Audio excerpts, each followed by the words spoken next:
5 қаңтар күні тағы да соның жалғасы болады деді. Ол анау мынадан әрірек Обылгай деген жер бар бізде. Сол маңда жиналып тұр екен.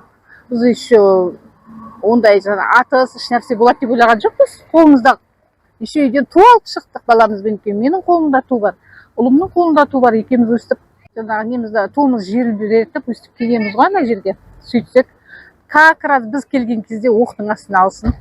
Ойбай, екі өкпемізді қолымызға ұстап, осы қашап, жаңағы жан жағымызда оқтар зу өтіп кәдімгідей өтіп жатыр. Ондайды көрмегенбіз ғой. Біз атады деп ойлаған жоқпыз. Сонымен как раз жаңа ана жерде көрсеңіздер, канал бар да, соның ішіне барып әйтеуір құлап, жығылып, соның ішіне әйтеуір жанымыз аман қалды. Үлкен саяси ойын екі ортада қалып кеп кетті деп ойлаймын. Қалып кеп кетті. Үлкен саяси ойын. Бұл мен 14 жасымда желтоқсан оқиғасы болды. Желтоқсан оқиғасы болған кезде бізді ол кезде мектепте мен өзімнің классым енді комсомол қатарына қабылданып, класста комсорг деген болатын еді. Сол комсорг бізді шақырып алды. Ауданнан келген өкіл шақырып алып, сөйтіп біздің жастарымыз нашақор, алқаш, сөйтіп жаңағы Алматыда сондай көтеріліске шықты, соған ермеңдер деген көптеген әңгімелер айтып, мен сол 14 жасымда депрессияға түскем. Неге бұлай біздің халқымыз, неге? Мен даже қазақ болып туғаным үшін қатты өкіндім. Сонда бізді сонда өз халқымызды жеп көруге итермеледі советтік үкімет. Сол 14, как раз менің балам қазір 14 жасында 2 қаңтар оқиғасы болды. Мен баламды алып шыққан себебім өз көзімен көрсін, мынандай өтірік саясатқа алданбасын, мен сияқты көптеген жаңа депрессияға түспесін. Как раз 14 жас подросток ғой. Көзімен көрсін оқиғаны деп алып шыққан. Мирный митинг деп, қолымызға еще туымыз бар, парадный болып шыққанбыз ғой дейді. Сондай жағдай болды. Бұл үлкен саяси ойын ғой, үлкен саяси ойын. Қанша жастар күйіп кетті арасында. Қанша, менің 2 көршім қайтыс болды. 2 көршім.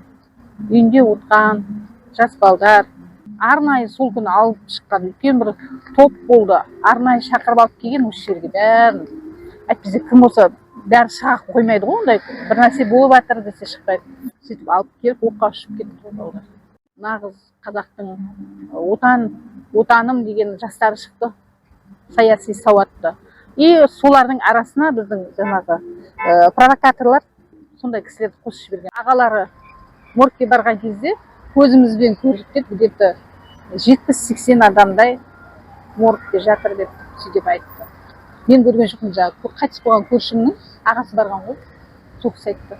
70-80 адамдай моргте жатыр, бәрі мындай орап тастаған екен. Уақыттан кейін мен әлемнен бөлек болып қалдым.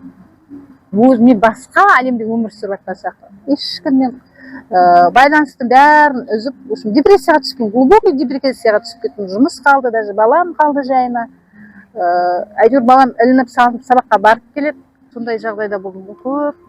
Әйтеуір өз-өзіме зорға келіп, енді есім жиып жатыр мен. Енді есімді жиып, қарасам, жұрттар басқа жақта, мен басқа жақта жүріп, ақыстан қалып қойған сияқты өзімді сондай сезініп.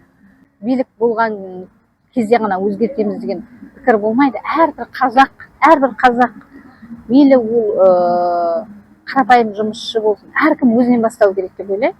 Айта аламын. Еш нәрсе өзгерген жоқ. Бәрі сол қалпында.